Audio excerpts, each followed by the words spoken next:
On the afternoon of October the 3rd, 1944, a private named Robert Homeland was standing on top of a fort he could not get inside.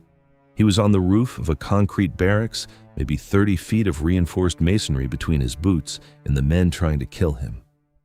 Sniper rounds were coming in flat and close. He kicked the clay tile topping off a ventilator shaft, pulled the pins on his charges, and dropped them straight down into the dark. Later, he'd describe what he heard. He could hear them, he said, swearing and trampling over one another trying to get out. Homeland had done something almost no American would manage at this place. He had gotten onto Fort Driant. It would not be enough. By the following night he would be dead, and the citation for his Distinguished Service Cross would be written in the past tense. This is the story of the one battle George Patton lost. Fort Driant sits on a hill 360 meters high on the west bank of the Moselle, just south of the French city of Metz. The Germans built it before the First World War and called it Feste de Kronprinz. After 1918, the French took it back and renamed it after Émile Driant, a French colonel killed at Verdun in 1916. Hold on to that name. It matters at the end. By late September 1944, the fort was a problem Patton's Third Army could not go around. Metz was a ring of forts, a fortress city, and the guidebooks like to say no army had taken it by storm in centuries. The exact century historians still argue about. Some say not since 1552, some point to later. What isn't in dispute is that Metz had a reputation, and the reputation was earned in stone. Fort Driant carried 5 main gun batteries of 150mm guns, 4 armored artillery casemates, bunkers rated to hold 300 men each. A frontage of 1,000 yards, and almost all of it was underground, a maze of concrete galleries and tunnels connecting battery to battery so that a man on the surface was never more than a few meters above an enemy he couldn't see. Patton looked at it and called it easy. The reduction of Fort Driant was handed to XX Corps under Major General Walton Walker, Patton's favorite, the man he said would fight anytime, anywhere, with anything Patton gave him. Under Walker was the 5th Infantry Division, Major General Stafford Leroy Irwin, and the assault itself fell to the 11th Infantry Regiment. They started with air power. Air attacks began on September 15th and did almost nothing. Heavy 240mm and 155mm guns were dragged up and fired on the fort. Little damage. Then, on September 27th, a clear, dry day, at 2:15 in the afternoon, P-47 Thunderbolts came in with 1,000-pound bombs and napalm. Some pilots dropped to 50 feet to make sure of their aim, running straight through the flak. The bombs hit, the napalm burned, and when the smoke cleared, no appreciable damage had been done to the fort at all. Then the infantry went in. Companies E and B of the 11th Infantry, with Company C of the 818th Tank Destroyer Battalion attached, crossed the open ground toward the wire. The machine guns and mortars opened on them at once. The tank destroyers were useless. You cannot shoot a fort that is beneath your feet. The first assault was cut apart, and by 6:30 that evening, the survivors pulled back to the line they'd started from. 2 days later, they tried again with engineering. On September 29th, they brought up bulldozers to fill the trench line, and pipes packed with explosive, the men called them snakes, to be pushed ahead of the tanks and blow a path through the wire. The bulldozers broke down, the snakes bent or failed or would not fire. It took until October 3rd, Homeland's Day, for the Americans to actually break in. B Company got through the wire in the southwestern corner behind the tanks, bypassed the pillboxes to be cleaned up later, and reached the concrete barracks. By 2 in the afternoon, they were on their objective, engineers trying to blast their way into barracks numbers 3 and 4. What developed there was hand-to-hand, grenades, bayonets, men fighting for a doorway. E Company never made it through the wire at all. It dug in outside and stayed there 4 days and lost 35 of its 140 men doing nothing but holding. And this is where the Americans learned what they were actually fighting. They had been told the fort was held by old men and boys, third-rate garrison troops, ex-Navy, ex-Luftwaffe, men scraped together for a lost cause. Part of that was true, but among the defenders was a unit pulled from a nearby officer candidate school, young, trained, and fanatical. These were not men looking for a way to surrender. When the Americans clung to the surface of the fort, the German commanders did something that tells you exactly who they were dealing with.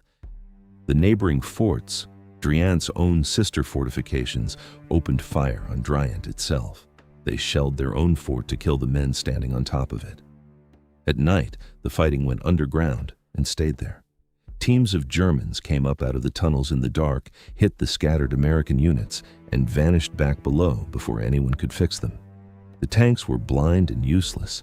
Every time the Americans tried to reorganize on the surface, another team came up out of the ground. Holmlund was one of the men who kept the attack moving that day. The private on the roof, dropping charges down the shafts, silencing a machine gun, scattering a counterattack with automatic fire from a spot so exposed he must have known what it meant. He was killed that night, and into a fort that could not be bombed, could not be shelled, could not be taken, and would not stop killing the men who climbed onto it, the 5th Division sent in Company G. At its head was a captain who had already won the Distinguished Service Cross 5 weeks earlier. His name was Jack Jerry, and the report he was about to write is the reason anyone remembers this battle at all. Company G went in to reinforce a position that was already coming apart. By the night of October 4th, the American hold on Fort Driant existed only on the surface, and the surface belonged to whoever the tunnels decided to send up next. The men tried to reorganize in the dark. Every time they did, a team of Germans came up out of a shaft, hit them, and dropped back underground before the fire could be returned. The tanks sat blind on the slope. Much of the killing had moved below ground now, into passages the Americans had no maps for. At dawn on October 5th, it got worse in a way the men on the fort could not answer. The German-held forts around Driant, Jeanne d'Arc, Saint-Quentin, the whole ring, opened fire on Driant itself. Every American caught on the open surface was now under artillery from 3 directions, fired by gunners who knew the exact range because they were shelling their own ground. By that afternoon, Companies B and G were down to fewer than 100 men each. Special flamethrower and engineer teams, the units that were supposed to burn and blast away into the central core, were cut down before they got near it. Somewhere in the middle of that, at the deepest point any American had reached inside the fort, Captain Jack Gary sat down and wrote a report. He did not send it by radio. He gave it to a messenger to carry back down the hill by hand, and what he wrote has outlasted almost everything else about this battle. The situation is critical. A couple more barrages and a counterattack and we are sunk. We have no men, our equipment is shot, and we just can't go on. The enemy artillery is butchering these troops and we have nothing left to hold with. Read that again and notice what it is. It is not panic. It is a professional soldier, a man who had won the Distinguished Service Cross 5 weeks earlier and was not in the habit of quitting, telling his commanders in flat and exact words that the thing they had ordered could not be done. He was not asking permission to retreat. He was reporting a fact. The report reached Major General Irwin. Irwin broke off the immediate attack, pulled back the wreckage of the 11th Infantry, and fed in fresh troops, elements of his 2nd and 10th Regiments, with Company K of the 2nd Infantry sent up just to hold the line and replace the 110 men lost on the first day alone. On October 7th, the assault went in again, with new men over the same ground, against the same tunnels. It produced the same result. By now, the impossibility of the thing was visible from every level of command, except the one that mattered. Because above Irwin, above Walker, was Patton, and Patton would not accept a stalled attack. He said, in words that got written down and passed around, that he could not allow an attack by his army to fail, not if it took every man in XX Corps to prevent it. That was the general the men on the fort were being asked to die for, not because Driant had to fall that week, but because Patton's Third Army did not lose. His own superior saw it differently. Omar Bradley told Patton to lay off, to leave the fort, screen it, and take Metz later from behind, the way the whole ring would eventually have to be taken. Patton had an answer for that too. He said he was using Metz to blood the new divisions, to give green troops their first hard combat. It's a cold sentence when you set it next to Jerry's report. Bradley didn't press the point. And the attacks went on. This is the part of the story that doesn't fit the Patton people think they know. The cavalryman, the master of open ground, the general whose whole genius was speed and movement and never, ever getting bogged down. Fort Driant was the exact opposite of everything he was good at. It was a siege. It was static. It was a hole in the ground that could not be flanked, could not be outrun, could not be bombed flat. And for 10 days, he kept throwing men at it because stopping felt like losing. The men who paid for that were specific. They had names. A private named Homeland, dead on the roof the first night. A captain named Gary, still up there, still writing. Companies that walked up the hill at 140 men and came back at under 100. Flamethrower teams that never reached the door. And on the other side of the concrete were young officer candidates who had been taught that this was exactly the kind of stand that made a soldier. Men fanatical enough to stand still while their own artillery landed on them. Two forces, a few meters of masonry apart, each convinced the other would break first. By the second week of October, one of them had to. It was the Americans. On the night of October 12th into the 13th, after 10 days on and around the fort, the men still clinging to the surface of Fort Driant were pulled off in the dark. They gave up the foothold Homeland had died to open. They came down the hill. And Patton, the general who did not lose attacks, reconsidered how to take the city. What it cost is a number that has been argued over ever since. The most commonly cited figure is around 800 casualties, roughly 64 killed, 547 wounded, and close to 190 missing or captured.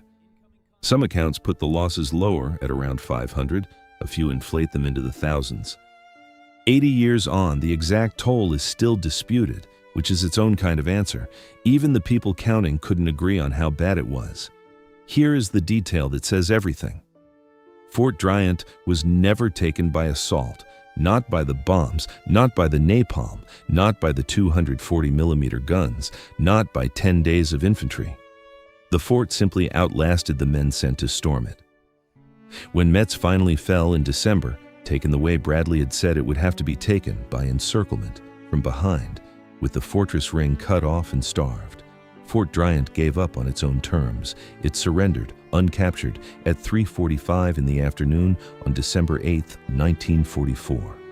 And among the prisoners who walked out were the men who'd held it, SS Panzer Grenadiers, the remnants of a grenadier regiment, and the officer candidates who had never intended to lose.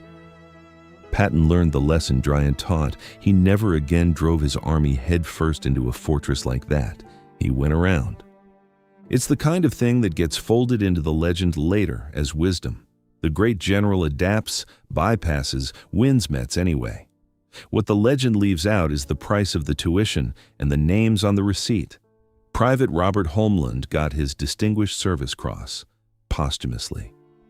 He was 32 years old, older than most of the boys who went up that hill with him, and the citation describes in careful Army language a man kicking the tile off a ventilator shaft under direct sniper fire, dropping charges into the dark, silencing a machine gun, and then choosing an exposed position to break a counterattack on a fort nobody would hold by morning. And Captain Jack Jerry, the man whose report is the reason we can still hear this battle at all, survived it. He survived Fort Driant. He had already survived the fighting near Fontainebleau in August that earned him his first Distinguished Service Cross. He went home to the United States on a 30-day leave.